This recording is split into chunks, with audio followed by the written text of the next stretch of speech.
ஆண்டவருடைய ஆவி என்மேல் உள்ளது, ஏனெனில் அவர் எனக்கு அருள் பொழிவு செய்துள்ளார். ஏழைகளுக்கு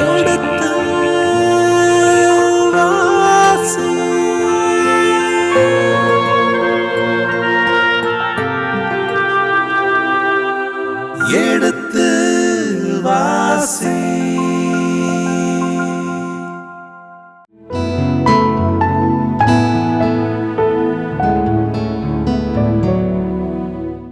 மாதா தொலைக்காட்சியின் இனிய இதயங்களே, எடுத்து வாசி பருவம் 2 அரசர்கள் 2ஆம் புத்தகத்துக்கான தெளிவுகளை விளக்கங்களை பார்த்து கொண்டிருக்கின்றோம். இதற்கான விளக்கங்களை தெளிவுகளை நமக்கு கொடுக்க இருக்கின்றவர் அருட்பணியாளர் ரேமன் ஜோசப் அடிகளார். அவர்கள் நாம் வரவேற்போம். வணக்கம் தந்தையே.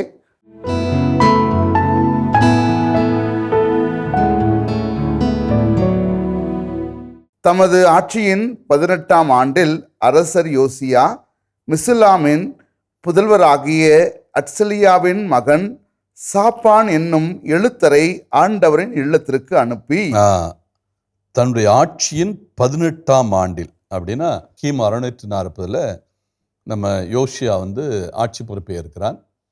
அவன் ஆட்சி பொறுப்பேற்ற 18ஆம் ஆண்டு என்றால் 622.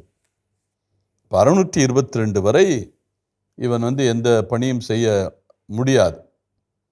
ஆனால் அவனுக்கு 8 முதல் 18 போட்டால் 26 வயது ஆகிறது. இப்போ 26 வயதில் 18 வயது வரை ஒன்றும் செய்த வாய்ப்பில்லை. 18லேருந்து 26 வரை 8 ஆண்டுகள் அவன் ஏதாவது முயற்சி செய்திருக்க வேண்டும். ஆனால் இப்பொழுது அவனை பற்றிய செய்தி 26ஆம் வயதில் தான் வருகின்றது. அவன் என்ன ஒரு முயற்சி எடுக்கிறான் தன்னுடைய 18வது ஆண்டு ஆட்சி காலத்தில், அதாவது தன்னுடைய 26 வயதில் ஒரு முயற்சி எடுக்கிறான். அந்த முயற்சிக்கு அவன் முதலிலே என்ன செய்கிறான்? மெசுல்லாமின் புதல்வராகிய அட்சலியாவின் மகன் சாப்பான், அதாவது சாப்பான் என்கிறவன் எழுத்தர். அந்த எழுத்தனை அழைக்கிறான். அவனை எங்கே அனுப்புகிறாரு? ஆண்டவருடைய இல்லத்துக்கு அனுப்புகிறார். ஆண்டவருடைய இல்லம் என்பது எருசலேம் ஆலயம், எருசலேம் கோவில். அந்த கோவிலுக்கு அனுப்புகிறான். சாப்பான் என்கிறவன் எழுத்தராக இருக்கிறார். முக்கிய பதவியில் இருக்கக்கூடியவன். எழுத்தர்கள் என்பவர்கள் அவர்கள் தான் வாசிக்கக்கூடியவர்கள், மற்ற யாருக்கும் வாசிக்க தெரியாது. இவர்கள் தான் அரசனுக்கு வருகின்ற எல்லா கடிதங்களையும் வாசித்து காட்ட வேண்டும், வேறு யாருக்கும். அதனால் இவங்களுக்கு ரொம்ப பொறுப்பான பதவி இது. பிற நாட்டு அரசர்கள் அனுப்புகிற கடிதங்கள் அல்லது முற்காலத்திலே அரசர்கள் அல்லது ஆட்சியாளர்கள் பயன்படுத்திய கடிதங்கள், எழுதிய கடிதங்கள் எல்லாவற்றையும் நுணுக்கமாக அவர்கள் ஆய்ந்து அரசனுக்கு அறிவுரை கூறக்கூடிய நிலையில் இருக்கிறவர்கள். எனவே சாப்பானுடைய பணி என்பது, எழுத்தர் பணி என்பது ஒரு சாமானிய பணி அல்ல, ஒரு முக்கியமான பணி. எனவே தான் அவரை இப்போ கோவிலுக்கு அனுப்புகிறார். எதற்காக கோவிலுக்கு அனுப்புகிறார்? அதான் 4ஆம் வசனத்தில் இடம்பெறுகிறது. நீ தலைமை குரு இலிக்கியாவிடம் சென்று ஆண்டவரின் இல்லத்திற்கென மக்களிடமிருந்து வாயிற்காப்போர் பெற்றுக்கொண்ட எல்லா பணத்தையும் மொத்தமாக கணக்கெடுத்து சொல். ஆக தலைமை குரு இலிக்கியா, அவருடைய காலத்தில், யோசியா காலத்தில் தலைமை குருவாக இருக்கிறவர் இலிக்கியா, எழுத்தராக இருக்கிறவர் சாப்பான். இந்த 2 பேரும் முக்கியமான பொறுப்பில் இருக்கிறார்கள். எதற்காக தலைமை குரு இலிக்கியாவிடத்தில் அனுப்புகிறார்? ஆண்டவருடைய இல்லத்துக்கான மக்கள் வாயிற்காப்போரிடத்தில் நிறைய பணம் கொடுத்துருக்கிறாங்க, இதெல்லாம் சேமித்து வைத்திருக்கிறார்கள். இந்த வாயில் காப்போர்கள் யாரு? லேவியர்கள். இந்த லேவியர்கள் தான் இந்த பணத்தை எல்லாம் வசூலிக்கிறவர்கள். கோவிலுக்கு மக்கள் காணிக்கையாக கொடுக்கிற, அது காணிக்கையில் வெவ்வேறு விதங்கள் இருக்கிறது. கோவில் பராமரிப்புக்கென்று ஒரு காணிக்கை இருக்கிறது, பலிக்கென்று ஒரு காணிக்கை இருக்கிறது. எல்லாவற்றையும் தனித்தனியாக பிரித்து, இப்போ பலிக்கு வருகின்ற காணிக்கைகளை நீங்கள் வேற எதுக்கும் பயன்படுத்த முடியாது. பலிக்கு என்று வந்தால் அந்த பலிக்கான மட்டும்தான் பயன்படுத்த முடியும். சில பொதுவான காணிக்கைகளை மட்டும்தான் நீங்கள் கோவிலுக்கு என்று பயன்படுத்த முடியும். சில நேரங்களிலே கோவிலுடைய பழுது பார்ப்பதற்காகவே தனியாக இவர்கள் வசூலிக்கக்கூடிய சூழல் இருக்கிறது. இது யாருடைய காலத்தில் நடந்தது என்றால், நம்ம ஏற்கனவே சுட்டி காட்டிய யோவாசு காலத்தில் நடந்தது. தனியாக இதற்கென்று பணம் வசூலித்தான்.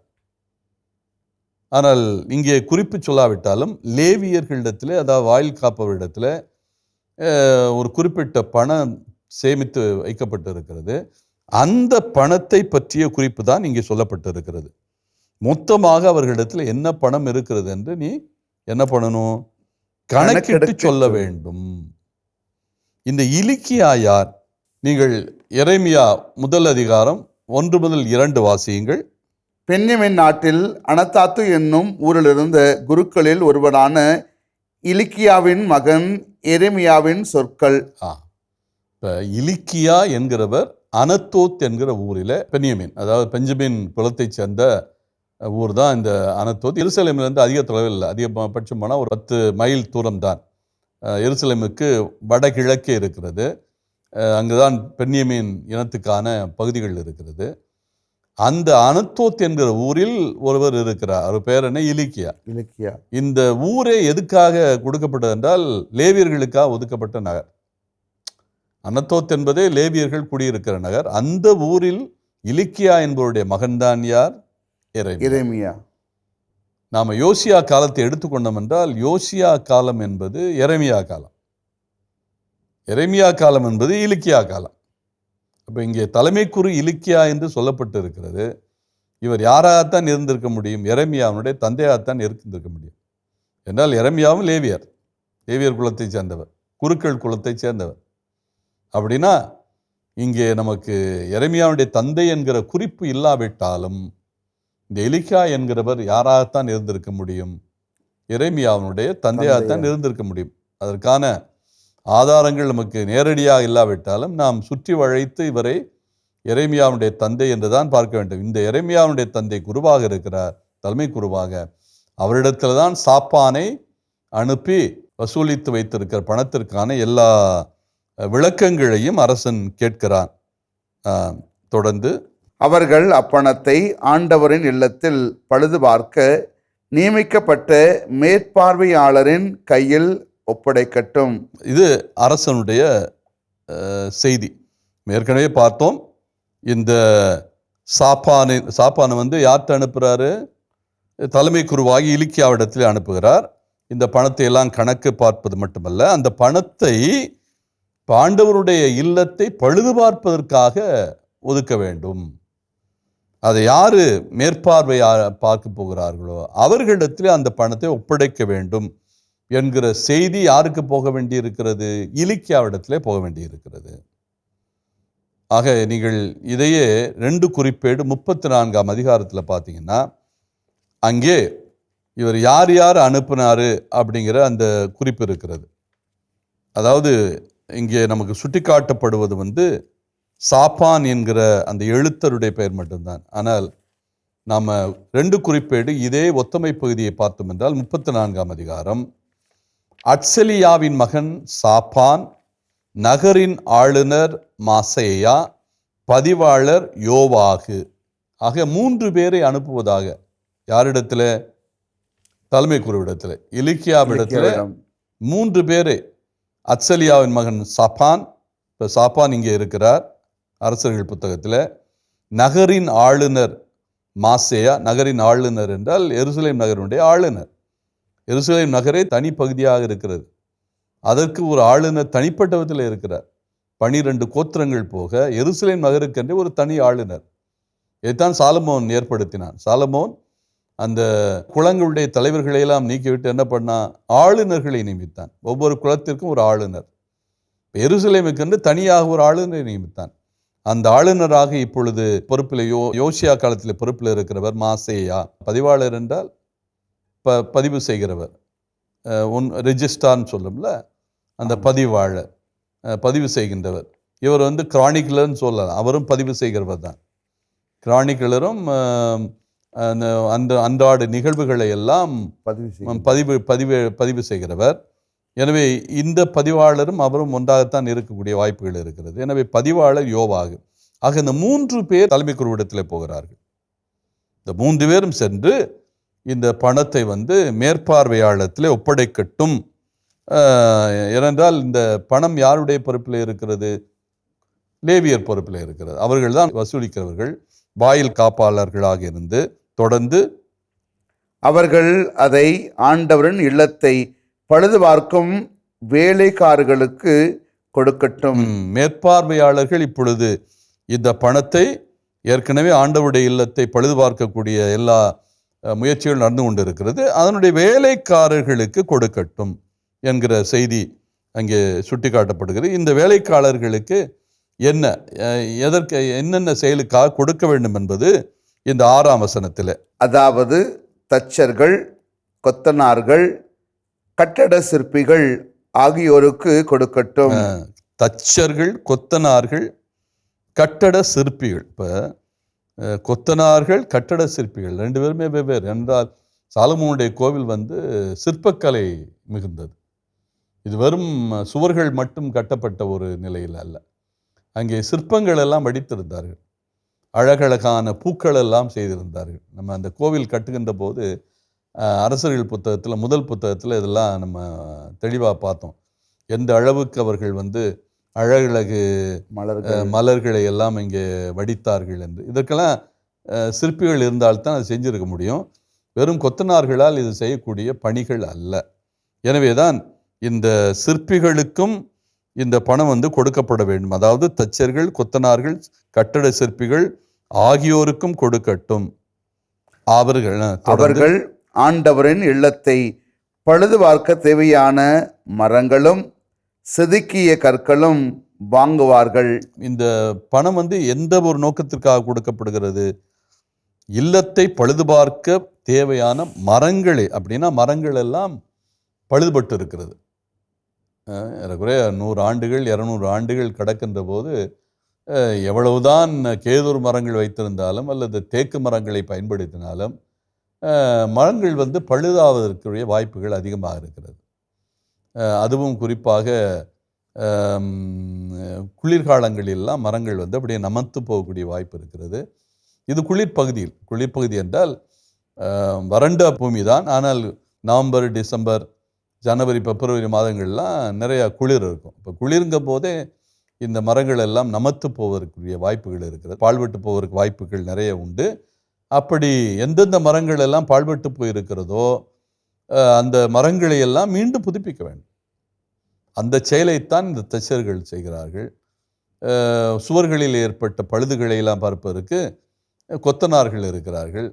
இந்த பூ வேலைப்பாடுகளில் ஏற்பட்டு இருக்கிற பழுதுகளை பார்ப்பதற்கு இந்த சிற்பிகள் இருக்கிறார்கள்.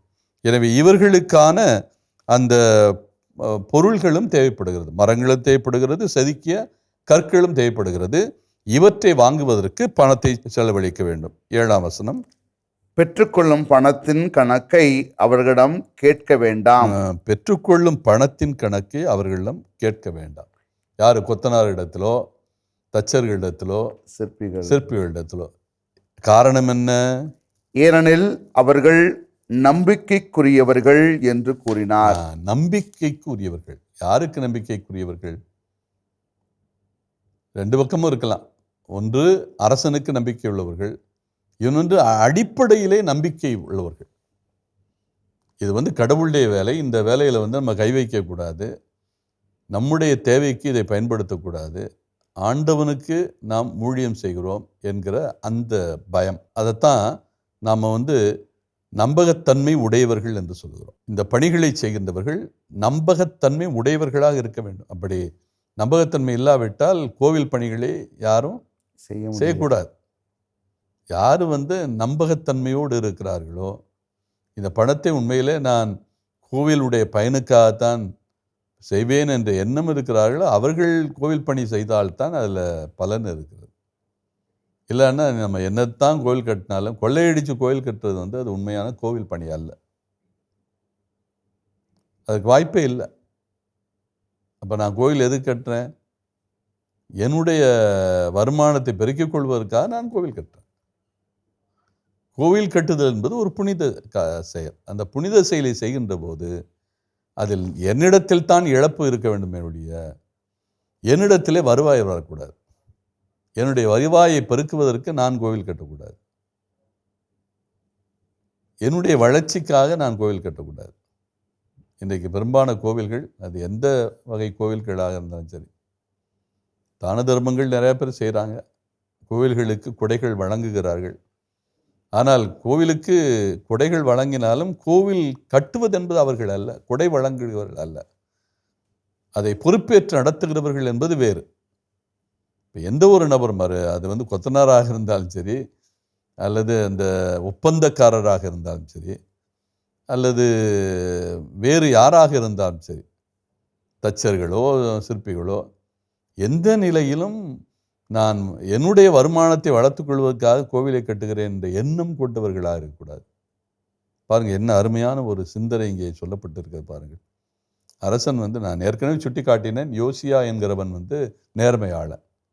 அந்த நேர்மையாளன் என்ன சொல்றான், நீ பணத்துக்கு அவனை கணக்கு கேட்காத. ஏன்னா அவன் பணத்துக்காக வேலை செய்கிறவன் அல்ல. அவன் என்ன பொருள் தேவையோ அந்த பொருளுக்காகத்தான் இந்த பணத்தை பயன்படுத்துவான். அதில் எந்த குளறுபடியும் இல்லை, கேள்விக்குறியும் இல்லை. அவன் அப்பழுக்கற்ற மனது கொண்டவன், சொக்கத்தங்கம். எனவே அப்படிப்பட்ட மனிதர்களிடத்தில் கணக்கேற்க வேண்டிய தேவையும் அல்ல. ஏனென்றால் அவர்கள் ஒருபொழுதும் தங்களை வளர்த்து கொள்வதற்கு, தங்களுடைய வயிறை நிரப்பிக் கொள்வதற்காக இந்த பணத்தை பயன்படுத்த மாட்டார்கள். நேர்மை உள்ளவர்களாக இருப்பார்கள், நம்பகத்தன்மை உடையவர்களாக இருப்பார்கள், நம்பிக்கைக்குரியவர்களாக இருப்பார்கள். இப்போ இந்த சிந்தனை தான் ரொம்ப ரொம்ப முக்கியம் நமக்கு. நாம் குறிப்பாக யார் யார் பொது பணிகளில் ஈடுபட்டு இருக்கிறார்களோ, அதுவும் குறிப்பாக கோவில் பணிகளில் ஈடுபட்டு இருக்கிறார்களோ, அவர்கள் இந்த பணிகளை எல்லாம் ஆரம்பதற்கு முன்னால் ஒரு சுய பரிசோதனை செய்ய வேண்டும். இந்த கோவில் யாருடைய பெருமைக்காக கட்டுகிறோம்? ஆண்டவருடைய. என்னுடைய பெருமைக்காக நான் கட்டினேன். நான் கடினப்பட்டு உழைத்து இத்தனை ஆண்டுகள் நான் பணியாற்றி இந்த கோவிலை பல வருடத்தில் பிச்சை எடுத்து கட்டினேன். இதெல்லாம் இந்த வாக்குகள் எல்லாம் வெளியே வரக்கூடாது. இவையெல்லாம் அர்த்தமற்ற சொற்கள். மக்களிடத்திலே பணம் வாங்குவதற்காக கூட இப்படிப்பட்ட வார்த்தைகளை நாம் பயன்படுத்தக்கூடாது. ஏனென்றால் இந்த சிந்தனைகளுக்கு அங்கே இடமே இல்லை. இது நேர்மைத்தன்மையையும் நம்பகத்தன்மையும் கேள்விக்குள்ளாக்குகின்ற ஒரு சிந்தனை. எனவே நம்மிடத்தில் நம்மை இழந்துதான், நம்மை முழுவதுமாக இழந்துதான் கோவிலை கட்டணும். நம்மிடத்தில் அந்த ஒரு எண்ணங்கள் வரக்கூடாது. இதை இந்த யோசியா ரொம்ப தெள்ள தெளிவாக அந்த பணத்தை கொடுக்கிறவர்களிடத்திலே தெளிவுபடுத்துகிறார். அவன் கணக்கு கொடுக்குறானோ கொடுக்கல, அது ரெண்டாவது கட்டம். ஆனால் நீ கேட்காத. ஏன்னா அவனை பொறுத்த மட்டில் நம்பகத்தன்மை உடையவன். அவன் யாருக்கு கணக்கு கொடுக்கணுமோ அவனுங்களுக்கு கொடுத்துருவான். அவன் கொடுத்துருவான். ஏன்னா அவன் நம்பகத்தன்மை உள்ளவன். நம்பகத்தன்மை உள்ளவன் பொய் கணக்கு எழுத மாட்டான், சரியான கணக்கை காமிப்பான். சரியான கணக்கை காமிக்க தவற மாட்டான். அதான் நம்பகத்தன்மை உடையவனுடைய, நேர்மைத்தன்மை உள்ளவனுடைய உண்மையான வெளிப்பாடு. அதனால் நீ இதுக்கெல்லாம் கணக்கு கொடு அப்படின்னு கேட்காத. நீ கணக்கு கேட்பதற்கு முன்னாலே அவன் என்ன செய்வான்? கணக்கை கொடுத்து விடுவான். அதான் இதனுடைய உள்ள அர்த்தம். அவன் ஒரு காசு கூட தன்னுடைய நலனுக்காகவோ, தன்னுடைய வசதிக்காகவோ, தன்னுடைய வயிற்றை நிரப்புவதற்காகவோ நீ கொடுக்குற அந்த பணத்திலிருந்து எடுக்க மாட்டான். அருமையான ஒரு சிந்தனை. ஒரு அரசன் எந்த அளவுக்கு தன்னுடைய பணியாளர்களை, அதுவும் குறிப்பாக கோவில் பணியாளர்களை நம்புகிறான், அல்லது எப்படிப்பட்ட மனிதர்களை அவன் பொறுப்பாளர்களாக வைக்கிறான், அதுவும் முக்கியம். இப்போ ஒரு கோவில் பணிக்கு யாரை பொறுப்பாளராக நியமிக்கணும் அப்படிங்கிறதும் ரொம்ப ரொம்ப முக்கியம். கோவில் பணிகளுக்கு யார் யாரை அணுக வேண்டும் என்பதும் இங்கே முக்கியம். யோசியா நமக்கு சொல்கிற காரியம் தான். எல்லாரும் கோவிலுக்கு பணியாற்றணும் அப்படின்னு நினைக்க முடியாது. எல்லாருடைய கரங்கள். அதனால தான் யாரே இந்த கோவில் பணியிலிருந்து ஒதுக்கி வைக்கப்பட்டது? தாவீது. கடவுள் என்ன சொன்னார்? உன்னுடைய கரம் இரத்தக்கரை வளைந்திருக்கிறது, தாவீது நீ இந்த கோவிலில் கை வைக்காத. உனக்கு இங்கே நீ வேணா பொருட்களை சேமித்து வை, ஆனால் கோவில் கட்டுகின்ற பணியை நீ செய்யாத. தாவீது கோவம் வந்துச்சா? கடவுள் என்னை கோவில் கட்ட விடாம ஆக்கிட்டாரு அப்படின்னு வருத்தப்பட்டாரா? கடவுளே திட்டப்படி நடக்கட்டும், என்னுடைய மகன் கோவில் கட்டட்டும் என்று ஒதுக்கி கொண்டார். அதான் இதில் உள்ள தனித்துவம். அப்போ என்னால் சுத்தமாக இருக்க முடியாது, நான் நேர்மையாக இல்லை, என்னுடைய பணியில் தூசு படிந்திருக்கிறது அப்படின்னு எப்போ நான் நினைக்கிறேனோ இந்த பணியை செய்யக்கூடாது.